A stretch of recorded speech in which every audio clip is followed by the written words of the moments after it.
Hola, buenas tardes a todos. Espero que estén bien. Les saludo a todos. Bienvenidos a lo que es Global FS Education Center. Vamos a hablar en este webinar de un tema muy interesante.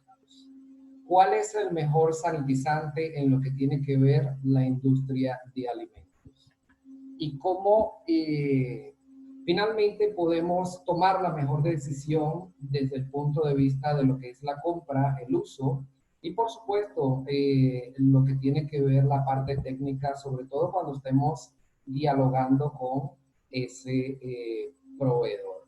Todo este webinar está basado en lo que es el programa de Better Process Control School, lo que es la escuela de mejores controles de procesos térmicos, ¿ok? De FDA, y todas las herramientas que vamos a aprender prácticamente vienen de ese contenido. Me presento, soy Franklin Guarisma, soy ingeniero agrónomo, gerente técnico de lo que es el departamento de auditorías de Global FS. Primero que nada, quiero en este punto, vamos a comenzar con lo que tiene que ver, muchas personas me preguntan, ¿dónde puedo conseguir lo que es el webinar? Lo voy a buscar, va a entrar a la página www.global-mediofoodSafety.com y allí va a entrar en la sección de Education Center. Siempre en la sección de Education Center van a estar ubicados todos los webinars, ¿ok? Los webinars que están saliendo al día, los promocionales, ¿ok? Ya le voy a explicar dónde puede encontrar los webinars que son grabados. Entonces, por otro lado, en ese Education Center usted va a encontrar todo lo que tiene que ver los cursos disponibles, que están relacionados con cursos disponibles en vivo a través de lo que es presencial o plataforma online, o Global FS está lanzando lo que son los cursos en líneas pregrabados. Esos cursos en línea pregrabados, usted lo puede tomar por un máximo de 30 días y lo puede finalmente compartir con sus trabajadores en la fábrica. Puede lo que es adquirir un curso y verlo entre todos en la fábrica, y ofrece esas ventajas. En este cuadro de lo que es el componente de los cursos en línea, es donde vamos a tener almacenado también los webinars para que usted pueda totalmente revisarlos de forma gratuita, ¿ok? Entonces van a estar disponibles en esa plataforma online que en breve le vamos a hacer llegar. De igual manera ya están publicados los cursos en líneas pregrabados en lo que tiene que ver la página web, y usted lo puede encontrar en lo que es Education Center. Muy bien. Yo sé que ustedes están interesados por lo que es el tema de hoy. Vamos a hablar de nuestra agenda. Nuestra agenda, por supuesto, vamos a hablar de agentes sanitizantes. Vamos a hablar de alguno de ellos, no de todos. Vamos a hablar de la mayoría, los más importantes y los más comercializados en el mercado, y sobre todo los que más controversia generan en el uso.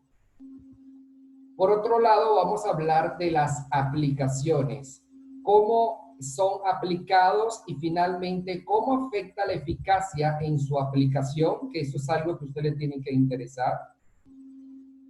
No podía quedar por fuera el tema de las ventajas y desventajas del uso de sanitizantes.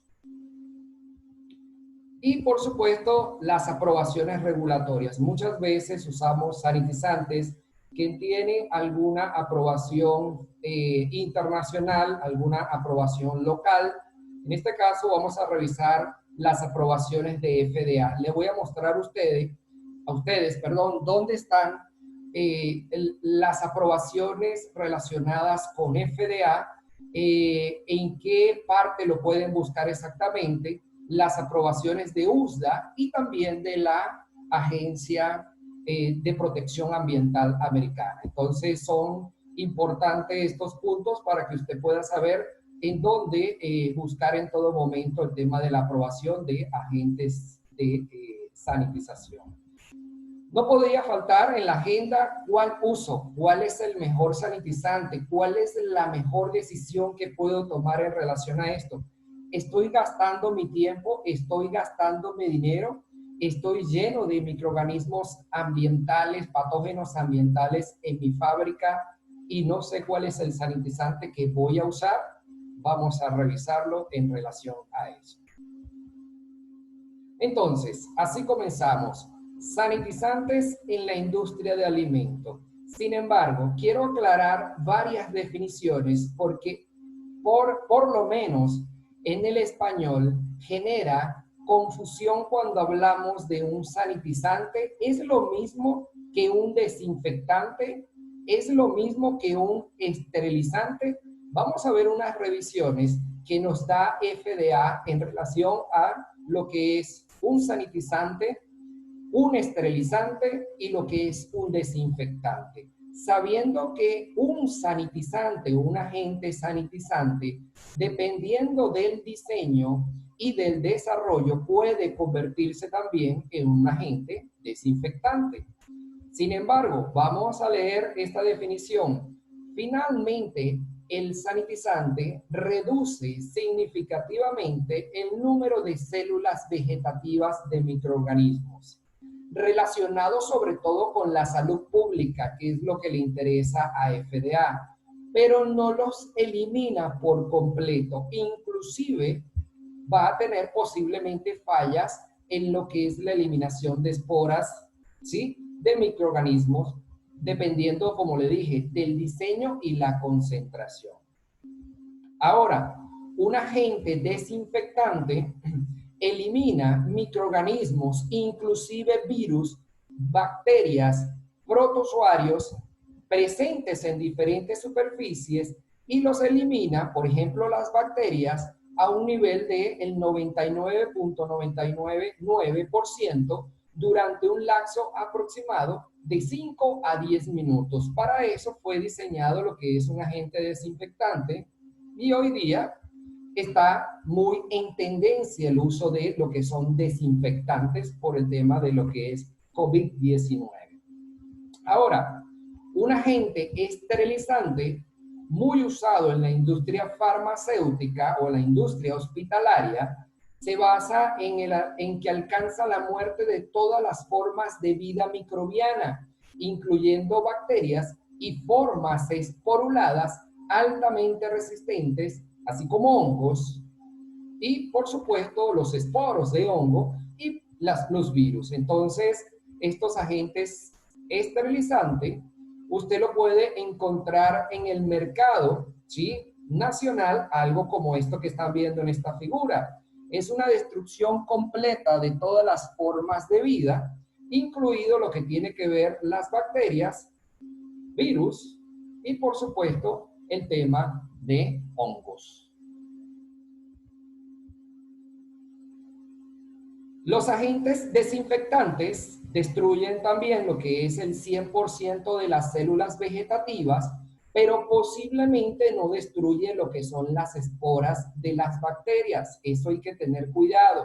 ¿Por qué? Porque normalmente lo que podemos manejar en la planta no va a llegar a hacer esa acción, dependiendo de lo que es, nuevamente digo, la composición del producto. Muy usado en hospitales de uso general, como le dije anteriormente, lo que son los productos que comercializan normalmente en el mercado pueden funcionar como agentes desinfectantes, estos que se usan para limpieza de manos, sanitizado de manos, pueden caer en la categoría de desinfectante. ¿Ok?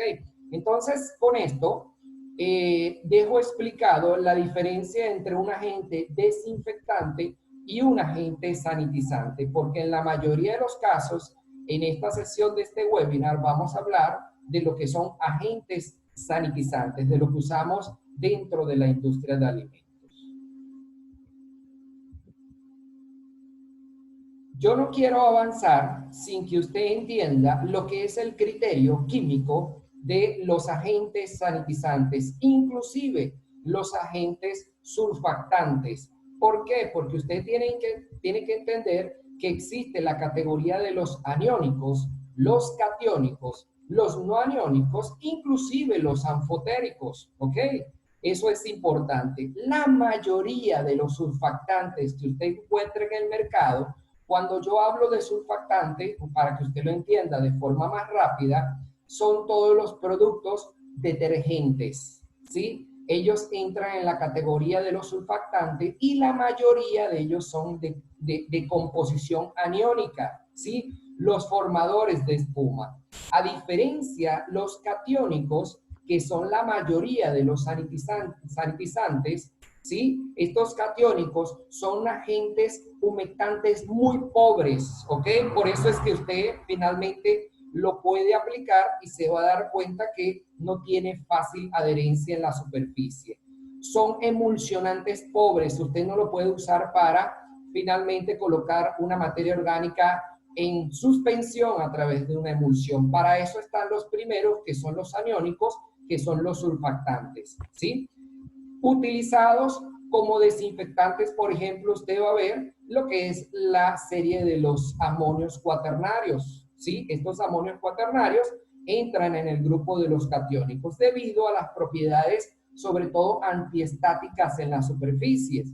Y recuerden que esas propiedades antiestáticas finalmente tienen un grupo funcional en la molécula cargado positivamente, como lo ven acá, ¿sí? Positivamente. Sin embargo, para mantener la neutralidad eléctrica, son fácilmente absorbidos a través de las interfaces, sea del medio sólido y líquido, y que puedan interactuar en lo que tiene que ver las membranas citoplasmáticas del microorganismo para poderlas destruir. Esto es básicamente por qué se hace el diseño. Usted lo quiere ver de forma más fácil, véalo posiblemente así. Este producto muy común en el mercado, ¿sí?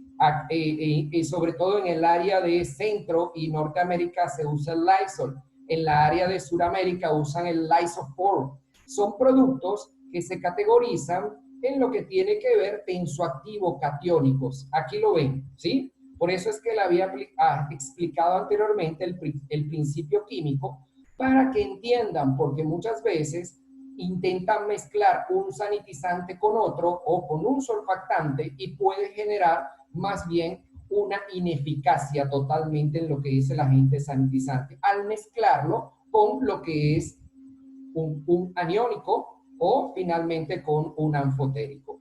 Eso es importante que usted lo entienda. En estos agentes sanitizantes, recuerden, hablamos, primero, reduce lo que es la contaminación microbiana a niveles seguros. No quiere decir una reducción total, de lo contrario, hablaríamos posiblemente de agentes esterilizantes. Los sanitizantes van a reducir la carga microbiana a un nivel aceptable, ¿sí? Por otro lado, es importante también entender que pueden existir tres tipos de sanitizantes. El número uno es aquel que usted necesita un enjuague en las superficies para poder eliminar residual de ese sanitizante. Ya le voy a explicar por qué usted debe hacer ese enjuague de residual. El otro se relaciona con agentes sanitizantes sin enjuague, porque ya vienen formulados para evitar lo que es un enjuague con agua y ahorra en tiempos de limpieza, ¿sí? O lo que tiene que ver agentes sanitizantes que se usan en superficies que no necesariamente están en contacto con lo que es el alimento. Entonces, usted va a tener tres tipos en su categoría y usted puede decidir. Por allí es la primera decisión. Uso el que lleva enjuague o el que no lleva enjuague. Este es uno de los slides más importantes porque el uso adecuado de los agentes de sanitización va a depender de estos factores. Primero, la superficie que usted va a limpiar. ¿Está sucia? ¿Está limpia? ¿Qué tipo de superficie es? La mayoría de los sanitizantes pueden verse ineficaces al momento de aplicarlo en cierto tipo de superficies, ¿sí? Ya vamos a ver más adelante cuáles son esos tipos de superficie. Inclusive, los sanitizantes varían también lo que tiene que ver su eficacia con la materia orgánica, la presencia de materia orgánica. Por eso es que usted tiene que cumplir el primer paso, que es el lavado, para que el sanitizante haga una efectividad correcta. La temperatura, totalmente, la temperatura juega un papel crucial en lo que tiene que ver los sanitizantes. Sobre todo cuando usted eleva la temperatura en lo que tiene que ver los procesos o en el proceso de limpieza, cuando tiene temperaturas altas, el sanitizante pierde efectividad porque acciona lo que es la solubilidad de este. La concentración lo coloco aquí destacado en rojo. ¿Por qué? Para eliminar la mala práctica que existe en la industria de alimentos e inclusive en la farmacéutica de la creencia que cuando yo aplico un sanitizante a concentraciones elevadas, inclusive lo aplico puro, no diluido, él va a matar mayor microorganismos. No es así. Los sanitizantes fueron diseñados para usarse a las concentraciones que habla la etiqueta, y cuando usted intenta colocar mayor concentración fuera de lo que es lo recomendado, simplemente él va a hacer la misma función. Él no va a matar ni más ni menos. Él va a llegar a un punto de equilibrio. Tiene que tener cuidado con eso, ¿sí? Porque es gastos y no va a eliminarlo, inclusive la forma como usted lo aplica. El tiempo de contacto, totalmente. No es lo mismo usted aplicar un cloro que un hipoclorito y que una cloramina. Por ejemplo, hablando de la categoría de los cloros y sus componentes. ¿Por qué? Porque, por ejemplo, los cloros tienen diferentes tiempos de acción para poder finalmente matar lo que son microorganismos. El pH es comúnmente preguntado en la industria de alimentos. ¿Puede usar, Franklin, lo que es un sanitizante a un pH 7? No siempre. ¿Puede usarlo en agua destilada? No siempre. ¿Por qué? Porque un sanitizante puede perder mucha efectividad a un pH de 7, pero puede ganar efectividad a pHs un poco más reducidos, 6, 4. Va a depender del pH que usted tenga en su agua, ¿ok? La composición del agua también es fundamental. Cuando usted tiene, por ejemplo, usted vive en un país que tiene aguas duras, ¿sí? Estas aguas finalmente, esa dureza del agua limita lo que es la efectividad del sanitizante. Lo va a llevar a una disminución en lo que es su eficacia. Eso usted lo debe considerar, ¿sí? Recuerde que un agua dura, por ejemplo, en la regulación europea o en la regulación americana, cuando ya comienza a estar a partir de 350 partes por millón, comienza a ser posiblemente un agua dura, ¿sí? Desde el punto de vista de lo que es carbonato de calcio. Entonces, eso usted lo puede considerar. Tipos de microorganismos, totalmente. Y esto es una de las controversias mayores en la industria de alimentos y lo vamos a revisar más adelante. Número, totalmente de microorganismos y lo que tiene que ver la generación. Muchas veces yo veo personas de sanidad usando un sanitizante y no tienen remota idea de lo que es una generación del sanitizante. Sí, existen las generaciones, sobre todo en los cuaternarios de amonio. Los cuaternarios de amonio tienen generaciones y una va a ser más efectiva que otra. ¿Por qué? Porque simplemente son modernos y son desarrollados para un alcance mayor. Entonces, eso va a ser importante y por eso hablo de que este slide es uno de los más importantes desde el punto de vista de manejo de sanitizantes. Vamos a abrir lo que es esta estructura y comenzarla a detallar ya hablando de los sanitizantes. Cloro y los componentes de cloro, ¿sí? Vamos a comenzar a hablar de uno de los agentes sanitizantes, inclusive se pueden convertir en agentes desinfectantes en algún momento y es uno de los más usados en el mercado. Hoy día, por ejemplo, se usa mucho para lo que es el combate del COVID en las instalaciones, lo que tiene que ver componentes de cloro, y es totalmente válido, así como los cuaternarios de amonio. En el caso de cloro, uno de los usos más comunes es como esta figura que le estoy mostrando, esta fotografía. Tiene que ver con las torres, ¿sí?, de enfriamiento para el agua de esterilización. Es bien común usado, inclusive en las instalaciones. El agua que yo uso para proceso está clorada, uso cloro. Entonces, esa cloración finalmente usted debe tener muchísima cautela. ¿Por qué?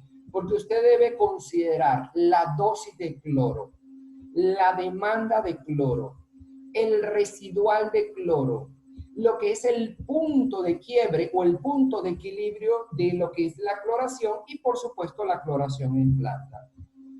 Cuando usted está trabajando con procesos térmicos en sus instalaciones y usted necesita lo que es la cloración del agua de enfriamiento, inclusive para, por supuesto, para lo que es hacer la sanitización del enlatado, usted debe cuidar esto en absoluto. Recuerde que la dosis de cloro es la cantidad total de cloro que usted ha añadido al agua, ¿ok?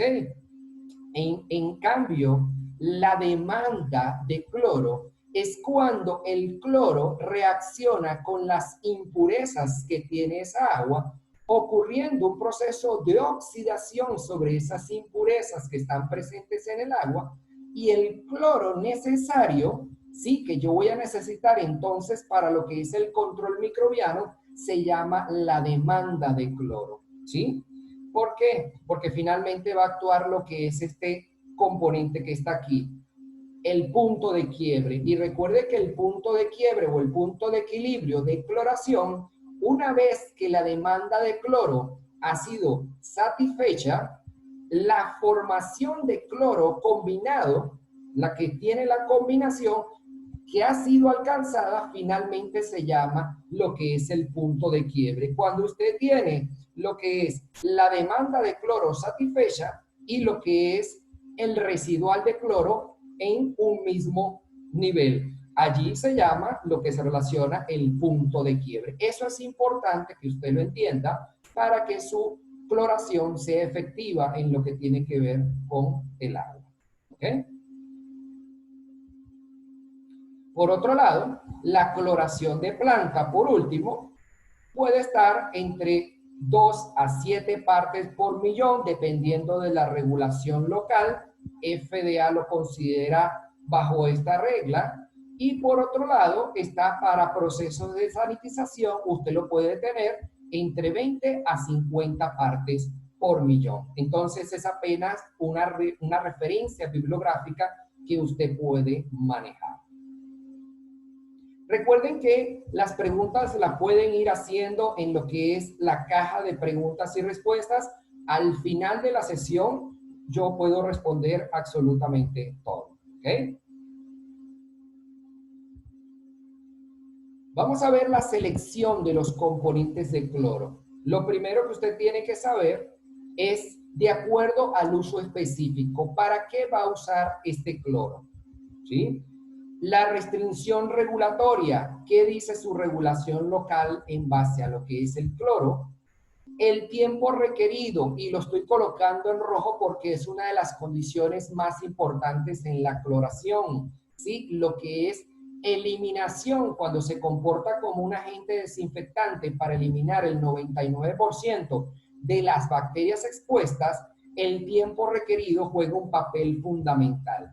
Sí, la concentración, el pH del agua, la materia orgánica, inclusive la inorgánica, y lo que tiene que ver la temperatura. Eso ya lo he comentado. Sin embargo, en lo que tiene que ver con el tiempo requerido, va a ser bien importante y voy a comenzar a contrastarlo. Vamos a hablar de lo que es la cloración desde el punto de vista de gas, en su forma de gas. Gas cloro, muy común usado en la industria de alimentos, ¿sí? Entonces, este gas cloro, cuando él es inyectado en el agua, finalmente lo que se genera es un ácido hipocloroso, que es el responsable germicida que va a accionar sobre las bacterias. Este ácido hipocloroso es el que va finalmente a eliminar las bacterias. El gas cloro no es costoso cuando usted lo basa en la cantidad de cloro disponible por peso de gas cloro en lo que es el contenedor o el envase. Entonces, no se genera un costo mayor desde el punto de vista de inversión de lo que es este gas cloro. Combinado, por supuesto, usted lo puede combinar, el cloro también lo puede combinar con lo que es calcio o con lo que es hidróxido de sodio, y finalmente va a llevarlo a la categoría de los hipocloritos, ¿ok? Y también van a estar las cloraminas. Las cloraminas ofrecen ciertas ventajas con relación al resto de los cloros, ¿ok? Por ejemplo, al gas cloro, a lo que tiene que ver los hipocloritos, las cloraminas tienen ventajas. Una de ellas es que las cloraminas se comportan en mayor estabilidad y son menos corrosivas, menos agresivas que los hipocloritos. Eso es algo importante. Sin embargo, como siempre, no todo termina en felicidad.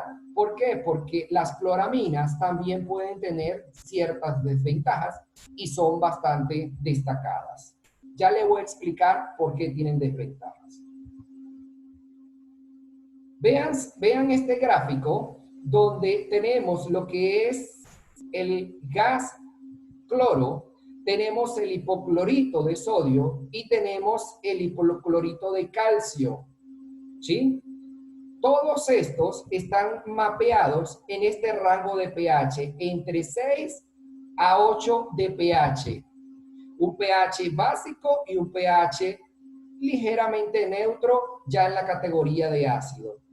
Un tiempo en minuto que va de 10 a 320 minutos. ¿Qué quiero decir con esto? Que el cloro gaseoso ni tampoco los hipocloritos exhiben alguna ventaja sobre otros tiempos requeridos para matar las bacterias. Se dan cuenta que es prácticamente igual en todos, a diferencia cuando tienen un pH mayor, ¿sí?, que puede demorar un poco más en lo que es la destrucción de las bacterias.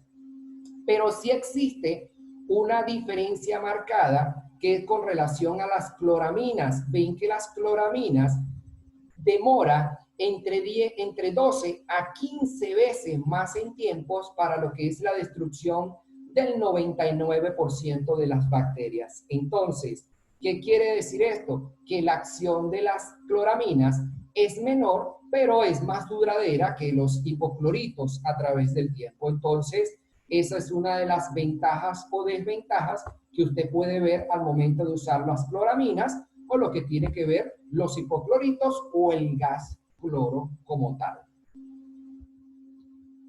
En relación a la acción de las cloraminas, como lo dije anteriormente, esa acción es muy lenta para ser usado, por ejemplo, en procesos de cloración de agua. No se recomienda usar cloraminas para lo que es la cloración de agua, así como el agua de enfriamiento y tampoco el tema de sanitizantes. ¿Por qué? Porque finalmente su acción es muy lenta para eliminar los microorganismos y usted puede llevar a la tentativa de que no lo va a eliminar en un 100% aplicando un proceso de sanitización regular en los tiempos ya calculados. Entonces, debe tener cuidado al momento de aplicar lo que es o usar las cloraminas. Vemos acá lo que es la muerte de esporas, ya como agentes desinfectantes, y el pH. ¿El pH afecta? Sí, ya lo vieron anteriormente. Se dan cuenta el número de microorganismos sobrevivientes por mililitro, perdón, y lo que tiene que ver el porcentaje de muerte de estos microorganismos.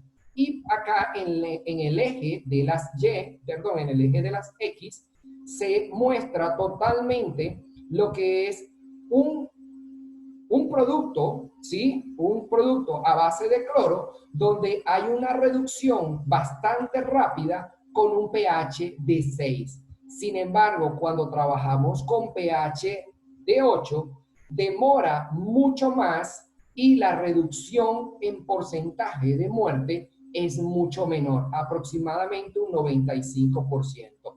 ¿Cuál es la conclusión con el tema del uso de cloro? Usted no lo puede llevar, por ejemplo, usar un cloro a un pH neutro o pasado de neutro ya a básico. La idea es que sea relativamente cercano a lo que tiene que ver un pH 6 en el agua para que tenga una efectividad rápida, ¿sí? En lo que es el tema de muerte de microorganismos. En lo que tiene que ver la alta resistencia de las esporas, esto posiblemente lo saben ustedes, las esporas bacterianas son 10 a 1100 veces más resistentes al cloro que las formas vegetativas. Entonces, eso es algo que usted debe totalmente considerar al momento de hacer un proceso de desinfección. En la eficacia de la cloración existen 4 parámetros importantes, ya los había mencionado anteriormente. Sin embargo, había remarcado el tema de la concentración. Esta vez quiero remarcar el tema de la temperatura. La concentración del cloro añadido es importante, el pH lo vieron anteriormente, es importante, materia orgánica también es importante, así como inorgánica, pero el aumento de la temperatura afecta negativamente la solubilidad del gas cloro en el agua. Usted debe cuidar totalmente lo que tiene que ver esta parte.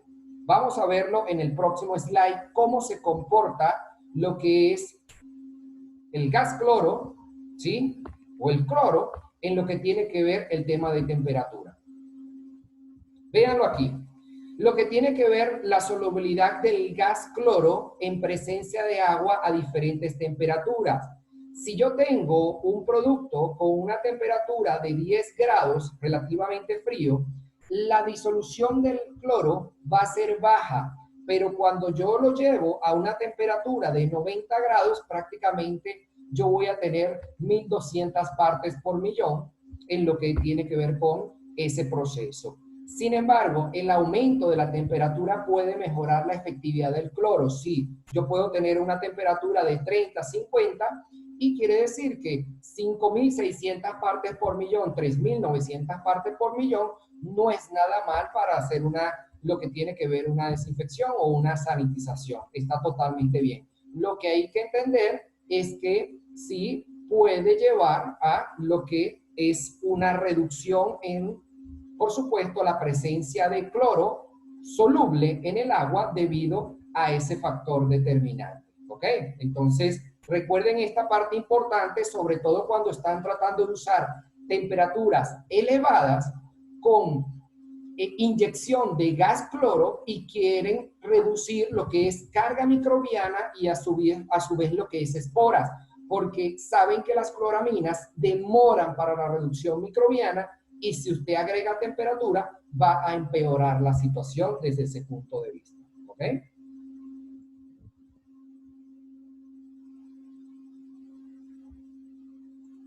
Vamos aquí a hablar de lo que es el dióxido de cloro. Sí, posiblemente alguno de ustedes ha usado o usa en sus instalaciones el dióxido de cloro. Recuerden que una de las particularidades del dióxido de cloro es que es explosivo. No puede ser almacenado como un gas comprimido, eso es algo importante, sino como una solución acuosa mezclada con hipoclorito de sodio y ácido hidroclórico o también peróxido de hidrógeno en presencia de ácido sulfúrico para dar lo que es esa estabilidad. Entonces, es de limitado uso. Yo lo voy a usar sobre todo en la industria de bebidas y aguas de enfriamiento. En la industria de bebidas se usa mucho a través de lo que es el proceso de SIP, aguas de enfriamiento también.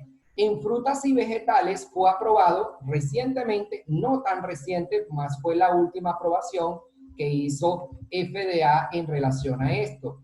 Y esa forma gaseosa finalmente es buena, tiene un amplio rango germicida, ¿sí? Lo que es el dióxido de cloro. Va a matar diferentes microorganismos, una gama bien amplia. En lo que tiene que ver su eficacia hay que tener cuidado porque es muy sensible a lo que es presencia de materia orgánica. Cuando usted no hace lo que es un proceso de limpieza adecuada, el dióxido de cloro finalmente puede llegar a verse afectado en su eficacia. Ahora, desde el punto de vista de lo que es pH, a diferencia de las cloraminas y lo que tiene que ver los hipocloritos, la eficacia funciona muy bien en lo que es el dióxido de cloro. Y esto lo van a encontrar ustedes en lo que es la 21 CFR 173.300 en relación al uso del dióxido de cloro, ¿sí? En la industria de alimentos. Y el rango de pH funciona mejor a un amplio rango de pH. Lo que tiene que ver, parte de la regulación, habla como agente microbiano cuando usted lo coloca en contacto directo con lo que es la superficie del alimento. Es posible, sí lo puede hacer. Y lo que usted debe tener cuidado es que, por ejemplo, aves de corral o lo que es pollos, sí, que están en beneficio en las salas de matanza, no puede pasar de una concentración de 3 partes por millón. Debe ser igual o menor a 3 partes por millón. En la industria de frutas y verduras, con excepción de lo que tiene que ver, esto que le estoy colocando aquí, son los productos agrícolas crudos. Estos commodities agrícolas crudos, no está permitido usar lo que es el dióxido de cloro, ¿ok? A través de la regulación de FDA, y a excepción para lo que son frutas y verduras, sí lo puede usar, pero no puede pasar de 3 partes por millón y seguido de un enjuague. Un enjuague puede ser un proceso de blanqueamiento más adelante que usted va a hacer en la verdura o en la fruta, una cocción que va a hacer en la fruta, y también es usado, es permitido para el agua de enfriamiento en lo que tiene que ver enlatados. Es totalmente válido, ¿ok? Eso lo van a encontrar en lo que tiene que ver esa regulación. Recuerden, es la 21 CFR 173.300 y la 21 CFR 178.1010, ¿ok? Eso es relacionado al tema de lo que es el dióxido de cloro. Espero que hayan resuelto un poco el tema de las dudas con relación a dióxido de cloro. Vamos a hablar de otro. Iodóforos o los yodos son usados también en el mercado con una frecuencia también relativamente alta. En este caso, el yodo, ¿sí? Son combinados con agentes humectantes no aniónicos. ¿Se recuerda la historia de los aniónicos y los no aniónicos o los catiónicos? En este caso, los aniónicos, ¿sí? Para que finalmente va a llevar a que sea eficaz contra la célula vegetativa, donde la actividad a 25 partes por millón, ¿sí? En un pH menor es aproximadamente equivalente a 200 partes por millón de lo que es un cloro en un pH de 7. Ya le voy a explicar o voy a retomar este punto para que usted pueda entender. Lo que quiero es comparar la eficacia del yodo contra la del cloro y las partes por millón y los pH que puede usar en relación a uno y a otro. Por ejemplo, aquí se dan cuenta, el cloro es muy bueno a un pH de 6, el dióxido a un pH amplio. En cambio, el yodo es más efectivo a un pH de más o menos 3. Sin embargo, cuando lo metemos en un pH de 7, lo mezclamos con el agua, un pH de 7, él va a dejar de ser eficaz en un gran porcentaje. Muy baja efectividad, lo que tiene que ver a un pH neutro, el uso de lo que es el yodo, ¿sí? Y por último, son ácidos. Recuerde que son ácidos y su componente activo viene de lo que es ácido fosfórico, ¿ok? Eso es importante. En el manejo de la efectividad, retomo el punto que había dicho anteriormente. Contra las células vegetativas, ¿cómo se va a comportar el yodo con relación a lo que es el cloro? Aquí le había dicho, a una concentración de 25 partes por millón, a un pH bajo, posiblemente 3, va a ser lo mismo que un cloro a 200 partes por millón a un pH de 7, ¿sí? Sin embargo, cuidado, desde el punto de vista de lo que es eliminación de esporas, el cloro funciona mucho mejor. ¿Ok? Esto es para células vegetativas. Para lo que es el tema de esporas, cloro funciona mejor que lo que es el yodo. Tengan cuidado en relación a esto.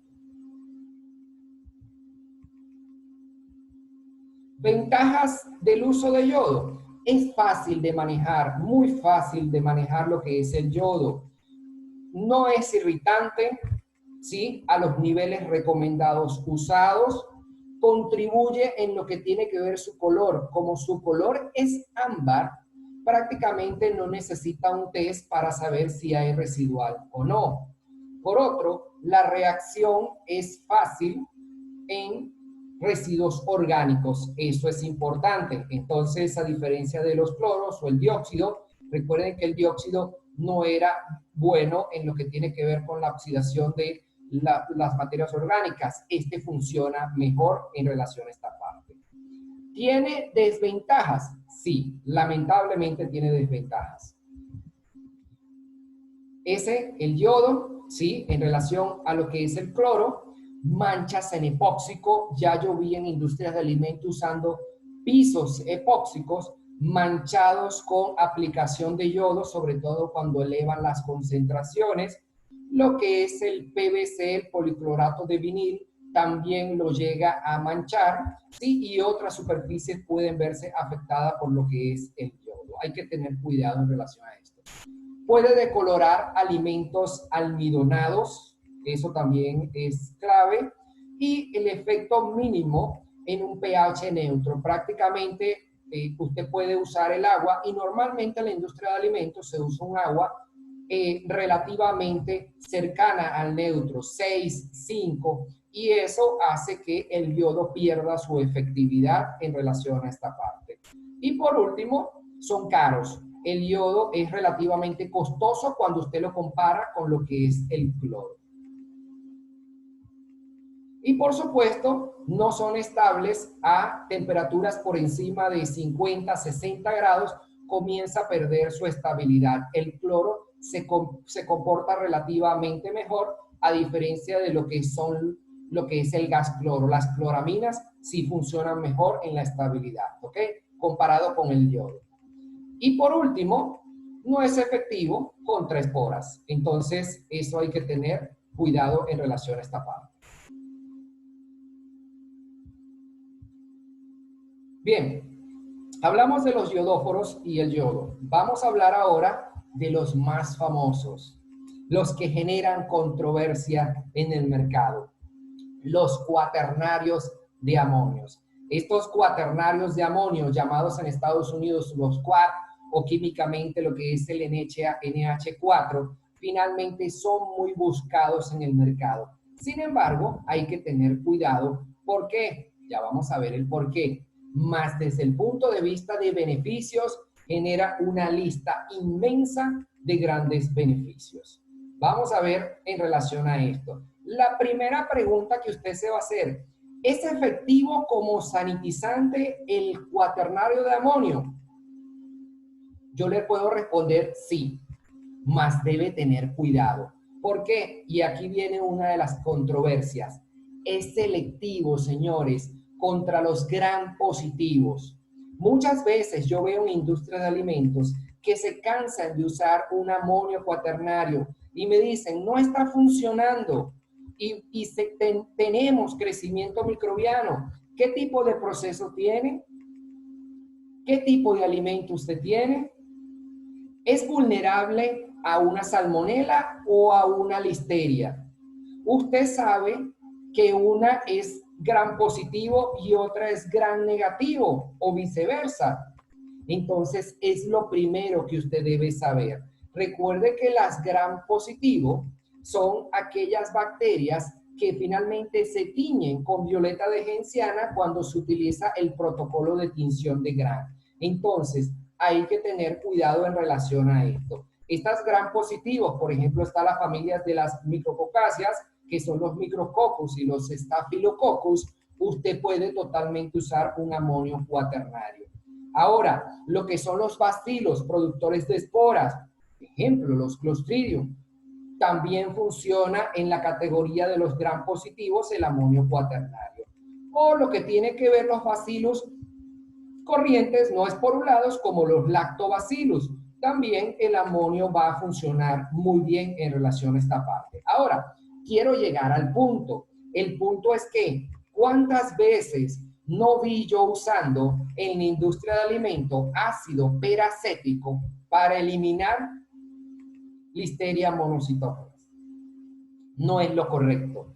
¿Por qué? Porque fue diseñado, ¿sí?, este producto para eliminar gram positivos. Y el gram positivo, uno de ellos es Listeria monocytógeno. Ya voy a hablar más adelante de los peracéticos. Los peracéticos fueron diseñados para la otra categoría de gram, los gram negativos. Entonces, usted debe tener cuidado, porque en lo que es un tratamiento ocasional con cloro, porque puede ser un complemento útil para mantener la efectividad del sistema de saneamiento. ¿Qué quiero decir con cloro? Que usted va a usar amonio cuaternario, pero usted lo va a complementar en su sanitización con un cloro para lograr lo que es la efectividad cruzada. ¿Por qué? Porque usted no va a poder matar el grupo de las enterobacteriáceas que se relaciona con las E. coli o posiblemente las pseudomonas, en este caso la aeruginosa. Entonces, ¿qué sucede en relación a esto?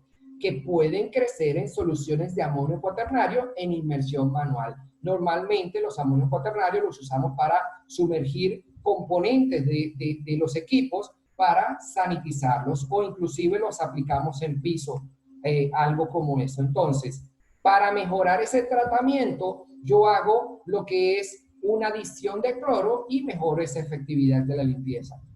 Franklin, yo no quiero usar cloro, puede usar lo que es el ácido peracético. Entonces, ese tratamiento cruzado me va a llevar a una combinación perfecta entre lo que es la eliminación de un gram positivo, que me va finalmente va a ser afectado en lo que tiene que ver su resistencia al momento de que yo lo cruce con lo que tiene que ver un ácido peracético o un cloro, ¿sí? Porque no va a tener la capacidad de adaptarse a través del tiempo, ¿sí?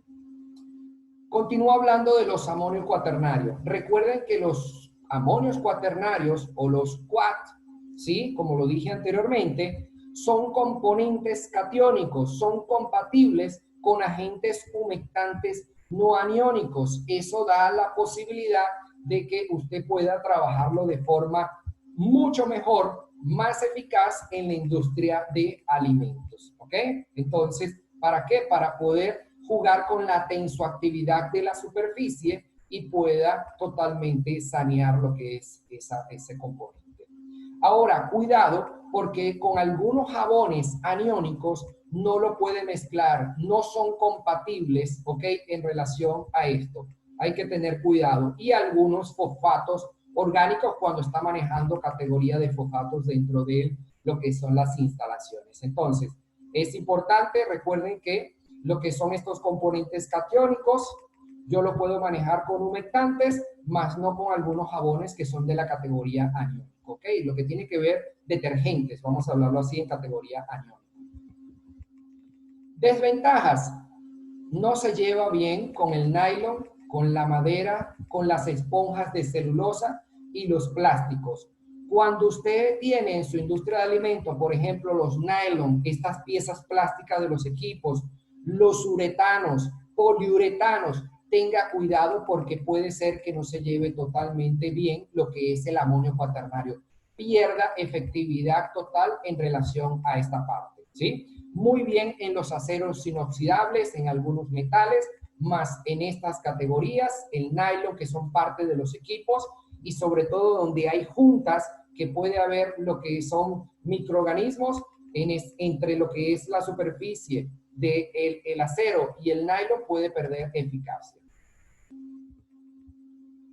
Deja residuo no volátil que amplía su efectividad, ¿sí? Sin embargo, por eso es que está regulado en la 178.1010, porque los amonios cuaternarios dejan ese residual no volátil y que finalmente puede llegar a tomarse como una contaminación indirecta química del producto de forma involuntaria, ¿sí? Un agente de FDA, si detecta esto, usted puede tener totalmente una penalidad. Entonces, debe ajustarse a lo que es esta regulación, y esta regulación simplemente habla de que usted no puede pasar de una concentración de 200 partes por millón en residual de amonio cuaternario en las superficies que están en contacto con alimento.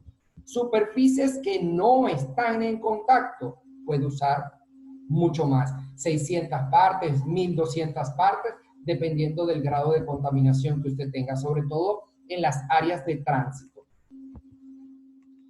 Le dejo la regulación, aquí está 178.10.10, ahí es donde va a encontrar eso, y por supuesto usted va a usar este mecanismo, esta herramienta, para lo que se relaciona con el tema de la medición del pH a través de un método colorimétrico, ¿sí? Cintas reactivas colorimétricas que ayudan a saber si usted está dentro de la categoría aquí en el medio de las 200 partes o no, ¿sí? Más existen otros métodos también. Ventajas, más ventajas. Tiene una acción detergente muy buena, por eso lo vieron anteriormente como catiónico. Son solubles en agua y en alcohol. Desempeño germicida muy bien en condiciones hostiles.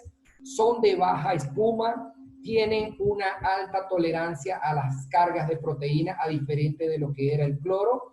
Una tolerancia mayor, mucho más amplia en aguas duras. Eso es fundamental. Muchas veces en países tenemos aguas que son muy duras, por ejemplo, el caso de México maneja aguas muy duras y el amonio cuaternario es una buena opción en relación. ¿Por qué? Porque la mayoría de los agentes desinfectantes o sanitizantes revierten su efectividad en relación a la dureza del agua, ¿sí? Y es de uso seguro, siempre y cuando se use en las concentraciones adecuadas, es totalmente seguro. Y se maneja, como le dije anteriormente, por generaciones. Normalmente lo que existe en el mercado es la tercera generación y lo que tiene que ver la quinta generación. El mejor, por supuesto, en innovación para lo que es mitigación de lo que es gram positivos es la quinta generación, que es la mezcla de la segunda y la cuarta con lo que es el cloruro de dimetilamonio más el cloruro de alquil dimetilbenzilamonio y el cloruro de alquil dimetilmetilbenzilamonio. Esto me da a mí lo que es finalmente un amonio cuaternario de quinta generación y es uno de los que siempre recomiendo en el mercado. ¿Ok? Entonces, controversia cerrada en relación a esto. Vamos a pasar a la siguiente controversia. Ácidos peroxiacéticos o ácidos o peracéticos. Estos peracéticos son muy buenos también en el mercado, ampliamente usados sobre todo en la industria hospitalaria, ¿sí? En la industria clínica. Tiene ventajas, también tiene desventajas, y usted lo importante es que sepa es el criterio de uso. Primero lo que tiene que saber es que está totalmente aprobado por FDA en lo que es la 178.10.10. También fue aprobado dentro de FDA para frutas y verduras, nuevamente no aprobado para commodities, ¿ok? Agrícolas crudos no está aprobado. Eso lo va a ver en la 173.315. Debe tener cuidado en relación a esto. Y también es aprobado para el uso directo en carnes rojas, órganos de los animales, carcasas de aves de corral como el pollo. Está en la 173.370 y usted lo puede usar como agente saneante, agente desinfectante. Lo que es la agencia EPA también lo ha aprobado como agente esterilizante para empaques de lo que es productos asépticos de baja acidez a temperaturas de 60 grados. Totalmente aprobado para lo que es buscar la higienización de esos empaques, el ácido peracético, ¿ok? O los peroxiacéticos. Otras ventajas, inactivación de microorganismos. Por ejemplo, para los virus, que no lo estoy colocando acá, por ejemplo, para los virus, el rango de dosificación es amplio. Usted lo puede manejar entre 12 a 2.250 partes por millón. Como por ejemplo, para el poliovirus, inactivado en extracto de levadura entre 15 minutos con una concentración de 1.500 a 2.250 partes por millón.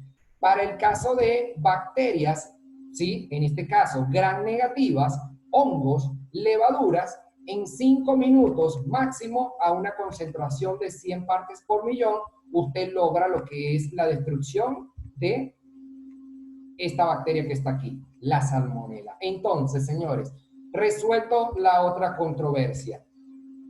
Es diseñado para lo que tiene que ver bacterias gram negativas, y esto es importante, en la categoría de salmonela. No intente usar un amonio cuaternario, ¿sí?, para destruir salmonela, cuando en su planta finalmente lo que más prevalece es este microorganismo. ¿Ok? Tiene que hacer la rotación en relación a esto, el enfoque cruzado. Las esporas bacterianas en suspensión se inactivan entre 15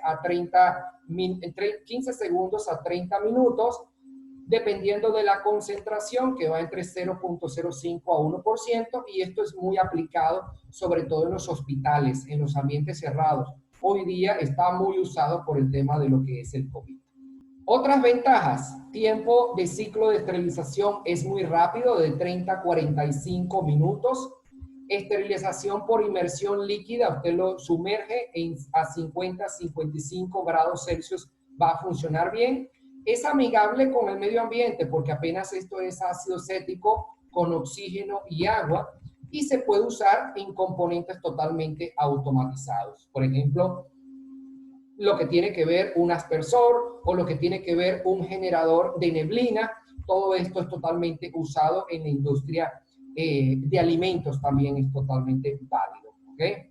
Muy bueno para el tema de hongos. Usted lo puede eliminar a través de un proceso de niebla, va a funcionar totalmente. Desventajas: primero, es altamente oxidante, es corrosivo. Incompatibilidad con ciertos materiales. Usted no puede aplicar toda su vida lo que es el peracético en las instalaciones, porque a través del tiempo va a acabar con la instalación.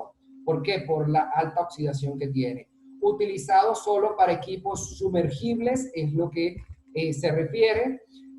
Es un indicador biológico que puede no ser adecuada para el monitoreo de rutina, ¿sí? Es costoso, el ácido peracético no es un secreto que no sea costoso, y finalmente, por su acción oxidante, puede generar lesiones oculares o cutáneas. Inclusive, muchas veces es desagradable su uso cuando es a altas concentraciones por el olor a vinagre, ¿ok? Entonces, usted debe tener cuidado en relación a esto. En lo que tiene que ver, me regreso un poco, en lo que tiene que ver incompatibilidad con material. Cuando usted tiene materiales con aleación de aluminio, ¿sí?, en las fábricas, no lo use. El aluminio lo acaba de inmediato lo que es el ácido peracético. Vamos a hablar de este último, lo que es el ozono, el O3. También, ¿sí?, uno muy controversial en el mercado en lo que es su uso. Tiene ventajas, muchas, más también desventajas, sobre todo en su manejo, en su manipulación. Fue aprobado por FDA en el año 2001. El ozono no es nuevo en el mercado. Fue aprobado como GRAS, en la categoría de GRAS, en lo que es un producto que es generalmente reconocido como seguro para la industria de agua embotellada. Lo van a encontrar en las 184-1563, eso es importante. Y FDA también lo aprobó para el contacto en carnes de res y aves de corral. USDA también lo tiene aprobado. Desde el punto de vista de FDA, está en la 173-13-8. Allí va a encontrar lo que es la aprobación de lo que es el ozono para lo que es carne de res y aves de corral.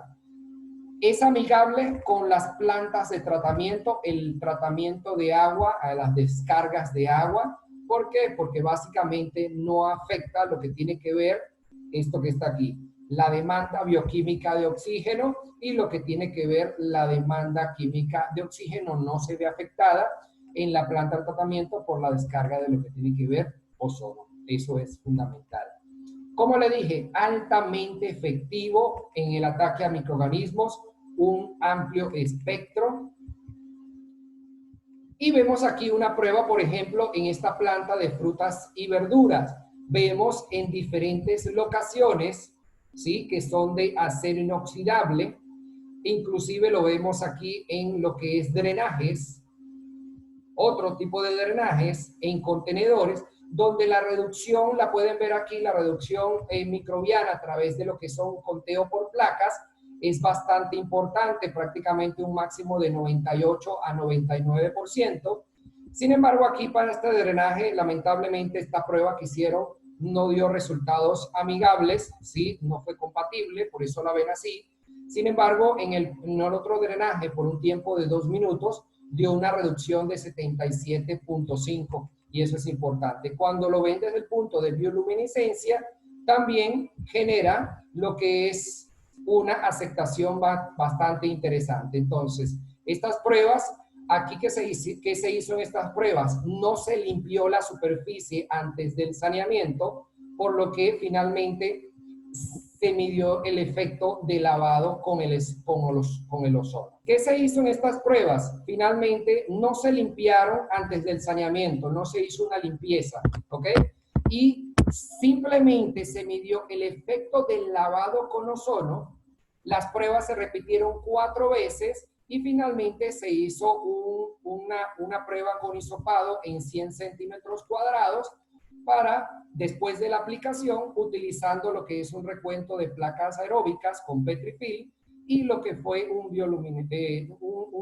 vamos a decirlo así, un biolumineómetro para ver la efectividad de la bioluminiscencia, y estos fueron los resultados. Vemos en este caso resultados de las pruebas en una empresa de carne de cerdo. Vemos el porcentaje de sobrevivencia y se dan cuenta que cuando se usaron concentraciones de ozono de 0.1 partes por millón, prácticamente no hubo ningún tipo de reducción a través de lo que es el tiempo. Cuando se usa lo que es 0.5, un aumento, ¿sí? De 5 veces acá, 0.5 partes por millón, se da cuenta que hubo una reducción mucho más en relación al tema de lo que es el porcentaje de supervivencia, prácticamente a 0, pero en un periodo de 120 minutos. A diferencia, cuando se usó 50 partes por millón, se dan cuenta que hubo prácticamente una reducción a casi 0 en menos de media hora. Entonces, el ozono es totalmente válido para usar en la industria de alimentos y ya le voy a explicar un poco las desventajas. Vean esta última gráfica, que está aquí, este gráfico se relaciona con el tema de la presencia de humedad y cómo afecta la capacidad del ozono. ¿Sí? Entonces, a mayor humedad, usted está viendo aquí, a mayor humedad, finalmente el ozono puede tener un comportamiento totalmente diferente en lo que es tema de tiempo y la reducción de carga microbiana. Entonces, eso también va a ser importante, el juego de la humedad en una sala. Desventajas. Altamente inestable, muy inestable. Si usted no cierra la cámara, si usted no cierra el local donde está, no lo hace hermético, ese local donde va a aplicar el ozono va a ser liberado. Recuerden que el ozono finalmente usted lo inyecta en forma de gas. Entonces, esa es una de las mayores desventajas que existe. Si no lo manipula de forma correcta, es peligroso. Depende de un pH bajo y una temperatura también baja. Entonces, cuando usted comienza a manejar pHs ya cercanos a neutros, 6, 7 y 8, él pierde efectividad en relación a esta parte. Como le dije, altamente oxidante como gas, él va a perder esta parte. Usted debe tener cuidado en relación a esto porque él es altamente corrosivo también. La presencia de materia orgánica acelera la descomposición del ozono en el agua, no lo hace viable, ¿ok? Lo que tiene que ver el ozono, hay que tener cuidado, a pesar de que se han hecho pruebas en laboratorio de que puede funcionar, más en la realidad se ha demostrado que la materia orgánica en gran proporción puede llevar a esta condición. Altamente reactivo y fácilmente corroe metales, plásticos, gomas, entonces usted debe tener cuidado al momento de lo que es la aplicación de un ozono. Señores, en conclusión, ustedes me van a decir o le van a decir a su proveedor, yo quiero un agente de saneamiento o sanitizante ideal, que sea de amplio espectro de acción, destrucción rápida de microorganismos, fácil de preparación y soluble en el agua, que sea estable, que sea tolerante a lo que son materias orgánicas, a agua dura, compatible con el medio ambiente y no sea tóxico, que por supuesto no sea corrosivo, mucho más que sea económico y que sea seguro, ¿sí? Entonces le presento lo que es el mejor sanitizante. No existe.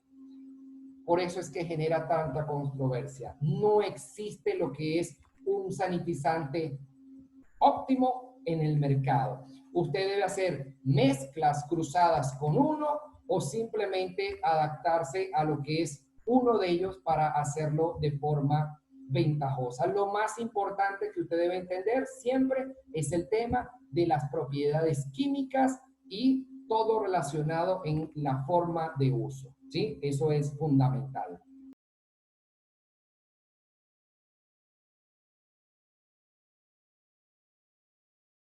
Lo va a encontrar en nuestra plataforma online, en los cursos que van a ser grabados en línea. Usted va a hacer lo que es el registro y allí va a entrar y va a encontrar lo que tiene que ver los cursos o lo que tiene que ver los webinars que son gratuitos, ¿ok? Los webinars son totalmente gratuitos y usted puede accesar en cualquier momento.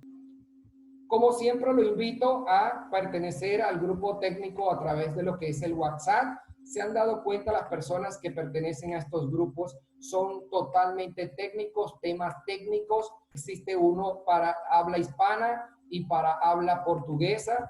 Los tenemos totalmente disponibles. Es solamente contactar al equipo de ventas que le dejo en este caso. Bajo esta forma lo podemos ayudar y por supuesto le doy las gracias por haber participado el día de hoy y espero que hayan aprendido en uno de los temas que son controversiales y que no siempre lo pueden manejar de forma tan fácil en la industria de alimentos.